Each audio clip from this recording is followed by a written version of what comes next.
哦，你们的课堂是在哪里？是在里面是吧？在那边哈。哦，如果一个人有这个微信，我们可以发给他们这个照片。可以呀，就是加个实力可以呀。加油马特，我的名字是马特。加油马特，加油马特，加上这样，谁能加油给你加上那个？谢谢，哎，谢谢，来一起打个招呼 ，Hello。 They were pretty nice, huh? Yeah. So nice, I didn't so nice. have to. Yeah, that was great. That was great. Very natural. Okay, now I'm gonna do my walk and talk. And Okay, then sure. I'll wait for you. We'll finish because otherwise we will be talking over each other. Yeah. So you do a walk and talk, and I can do it later. Okay, you could maybe get some B-roll or something. I don't know. Or I'm just gonna walk around here real quick.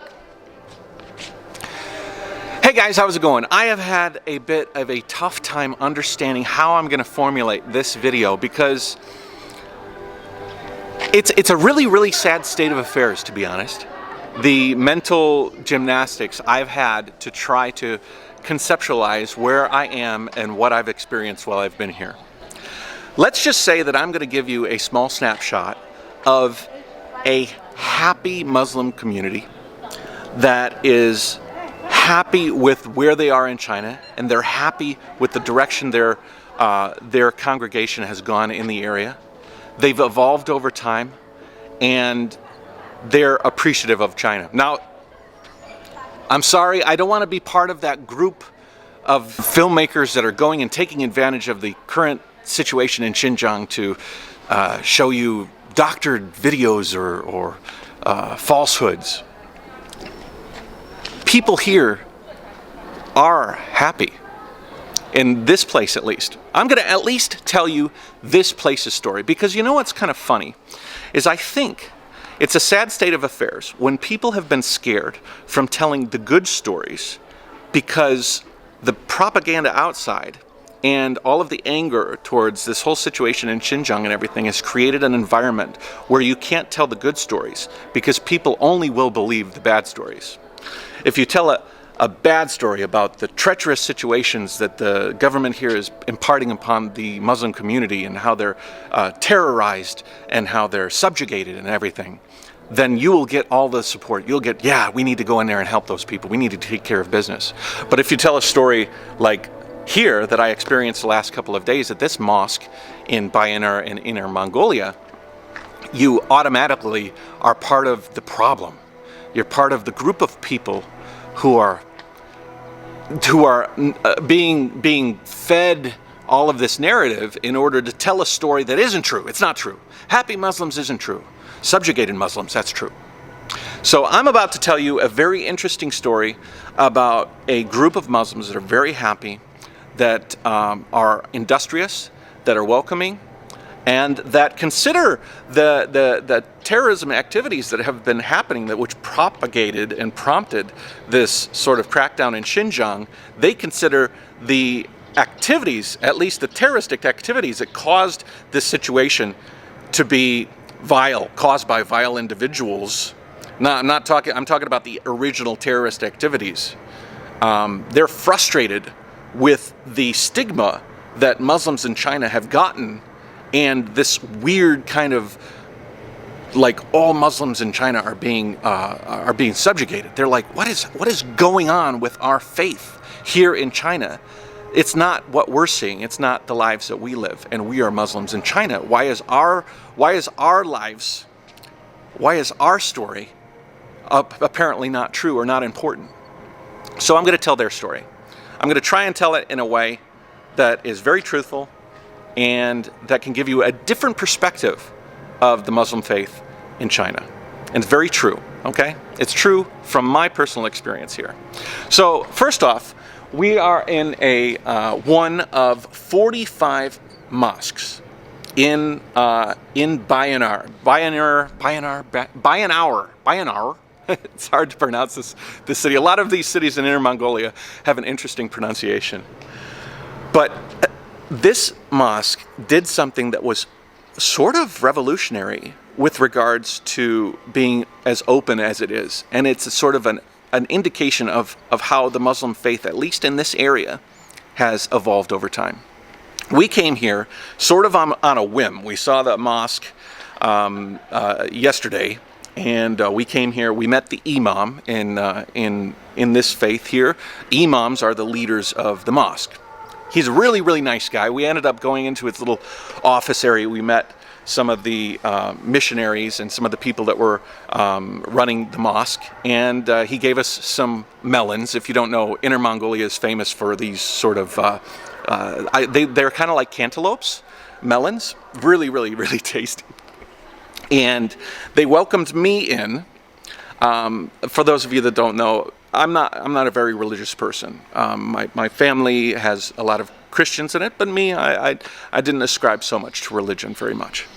Also with me was Jing from CGTN, because we're filming a travel series as we travel up this highway from here is the starting point all the way to Urumqi, 2,000 kilometers. And along the way we're going to stop. We went and visited a sheep herder yesterday, and we're just looking at different things going on along this new highway. And so we came here. Now, first of all, as me being a non-believer and as Jing being a woman, we were supposed to be treated with a bit of a special circumstance, ordinarily, like decades ago. In fact, I don't think me as a non-believer would even be allowed in the mosque, especially in the prayer room. This is the temple here that we can go into and actually pray in there 5 times a day, as Muslim culture implies. This is time for for the 5 prayers, okay. But at the time we're going to change every day along with the changing of the sunset, sunrise. So this is today's time. Okay. Mm-hmm. And they pray inside that area. Jing, as a woman, isn't even necessarily allowed in there when the men are praying. But they made an exception, and me and her were able to go in there during the prayer service. They opened it up because they wanted to show us. They're like, why don't you come in and experience a praying session? And as a man that's sort of like an atheist, I found it calming. They do the very, very typical Muslim activities. They go to an area, a room over here, where they wash their feet, they wash themselves. Basically, they're cleansing themselves of all negative thoughts. Introduce like washing the feet and the mouth, and also over there are showers. Okay. So this is like for men. Mm-hmm. So why am I here? 我一个女生来到了这个男浴室中间。没事，咱没人就没事啊。But it's okay because there are no men actually taking a shower now. أشهد أن محمد رسول الله.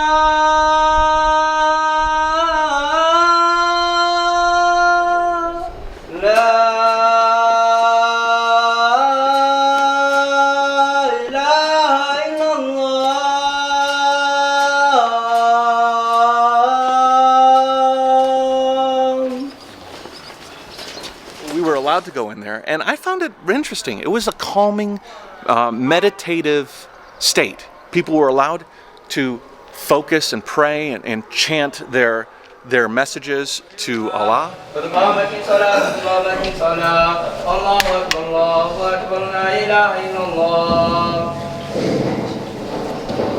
It was quite beautiful. They wear clothes, they respect the environment that they're in, they respect each other and their spaces.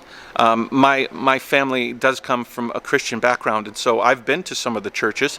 I've gone to the churches, but when my dad was alive, I went to church with him, and I found a lot of similarities between the connection with God that they had and the connection with God that my family had.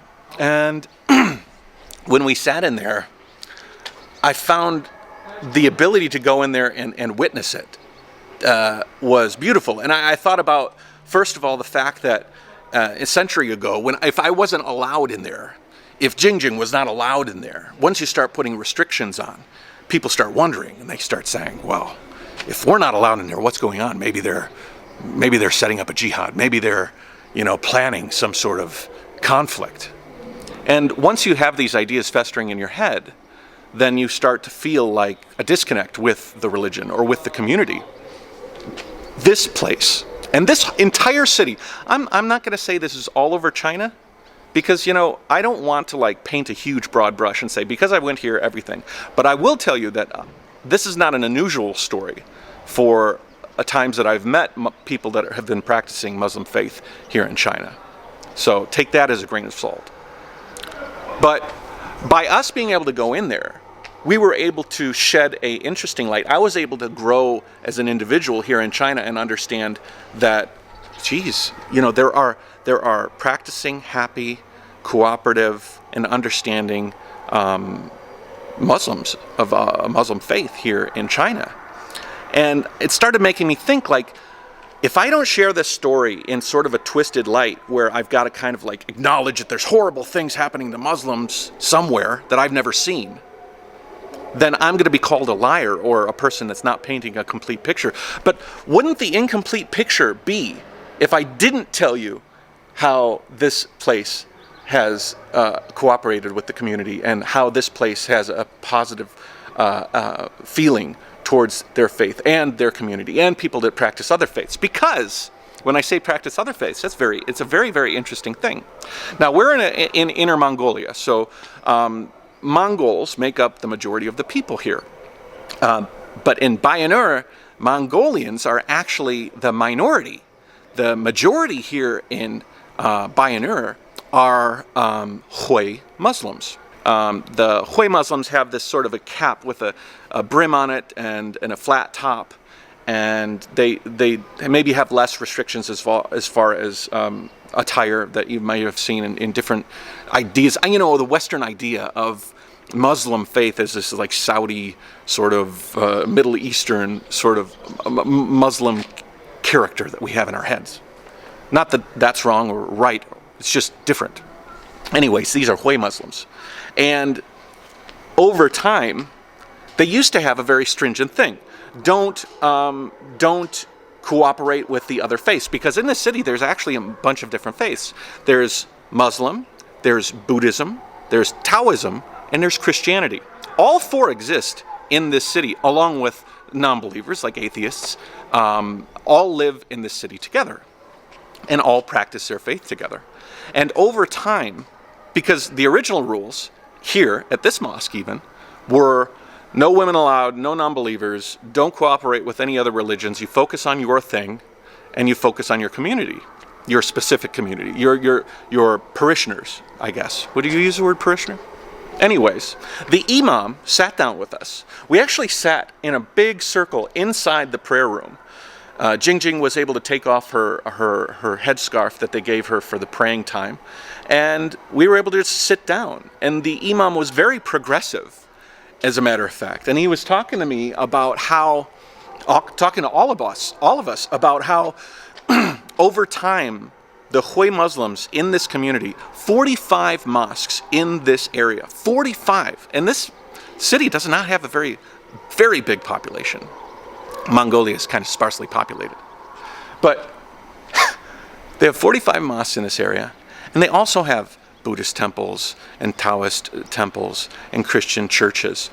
And they decided at a certain point that it's better to work together than work against.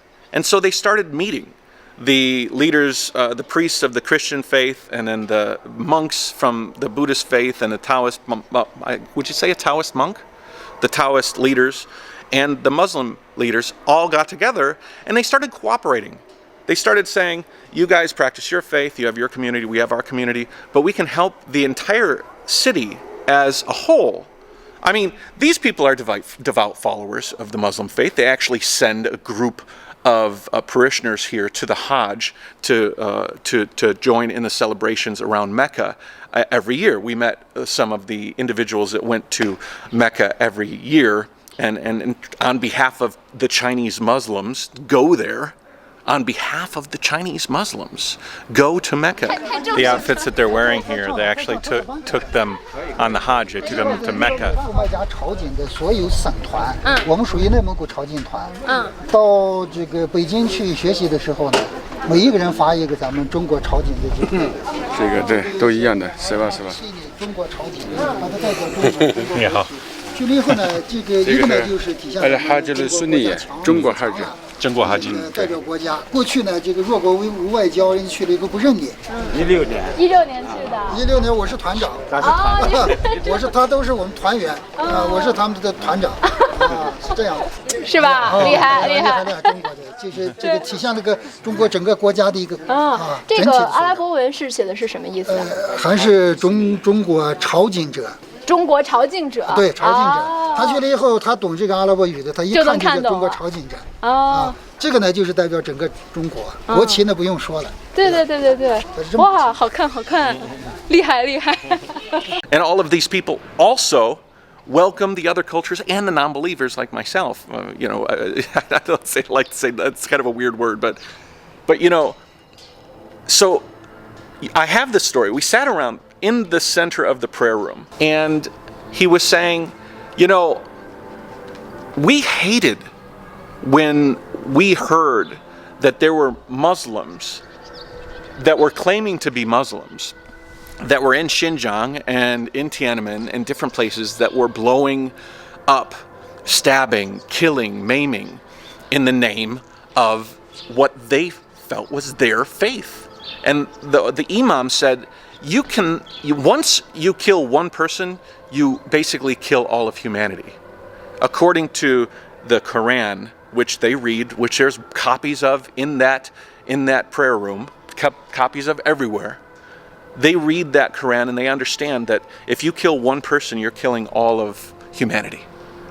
And so he actually said, he's like, it really pissed me off because these people were taking our religion and basically sullying it. And so his opinion was that China is fighting against extremism in the name of saving their faith in their country, which is China. Now, I'm not putting words in your mouth. I'm talking from the mouth of the Imam, the leader of this mosque, one of 45 in this city, one of many, many, many as we travel up this road. And I was thinking to myself, how am I going to tell his story? How am I going to interpret his story so that people in the West won't think of me as some sort of genocide denier, evil guy, whatever? Because if you're only telling the bad stories and not telling the good stories, then you're not doing this entire problem its due diligence. And you're also bringing into mind certain things that confuse the narrative. Because if this group is Muslim and this group is having a good experience, having an evolution of it, allowing yourself to cooperate with each other, allowing yourself to grow as a community, then what does that say about this whole underlying narrative that China is persecuting all of their minorities, China is subjugating all of their minorities?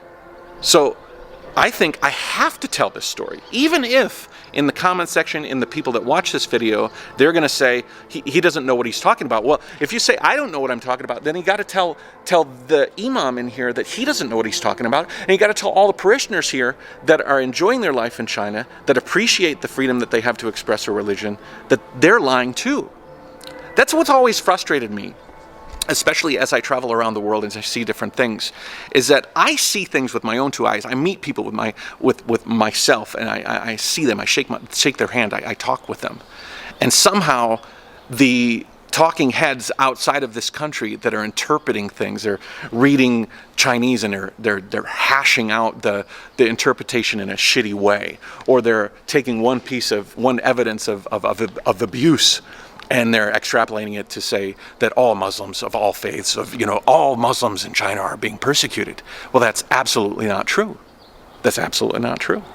And so I wanted to share with you this story because I thought it was really, really important. There is a lot of people of Muslim faith that live in China, that enjoy their life in China, that don't ascribe to the radical forms of the faith that have maimed and killed and murdered people. And what are we looking for? What are we looking for?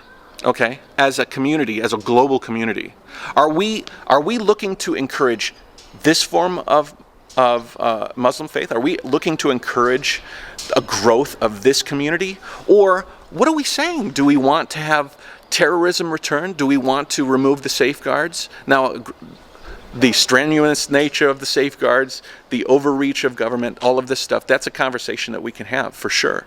And obviously persecute and take care of the people, not take care of, imprison, punish the people who are doing evil things to people who are innocent. That's 100%. I'm totally behind that.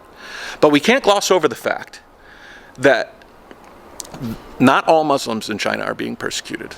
There are Muslims that have survived in this community for thousands of years, and that don't appreciate. As a matter of fact, I'll end with this. We were in there, and we were talking, and he said that he actually watches politics. He knows. He's like, I'm so angry at America right now because they're glossing over the fact that our religion is being polluted by people doing evil things in the name of it.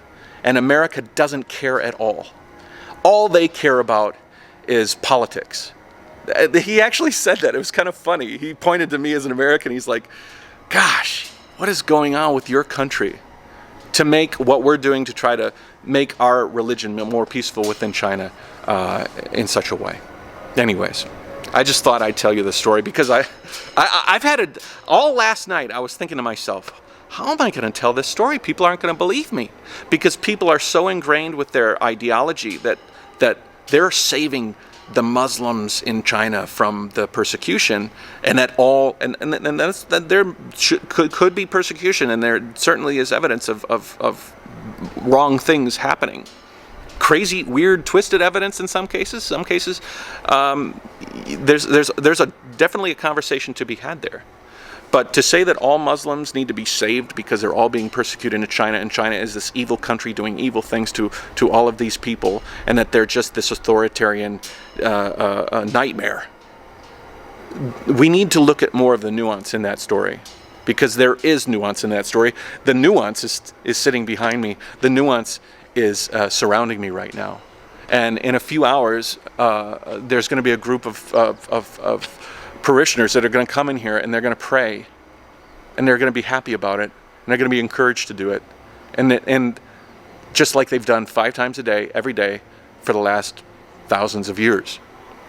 And suddenly the world, the Imam was like, suddenly the world cares about our situation in a way that smears our religion here in Bayannur. Anyways, I'm traveling around Inner Mongolia. I'm not planning to do all this religious kind of stuff. It just so happened that we came here. I wanted to tell the story. Actually, I didn't even think about making a video, but last night I was like, I really got to say this because it's a really important thing to say. Otherwise, all you're going to hear is one side of the story, and I'm trying to tell a different facet of that story as well. And it's just as important. So thank you very much. Like, subscribe, share, join the Patreon. I have all sorts of crazy, interesting stories uploading there all the time. And yeah, thank you for listening.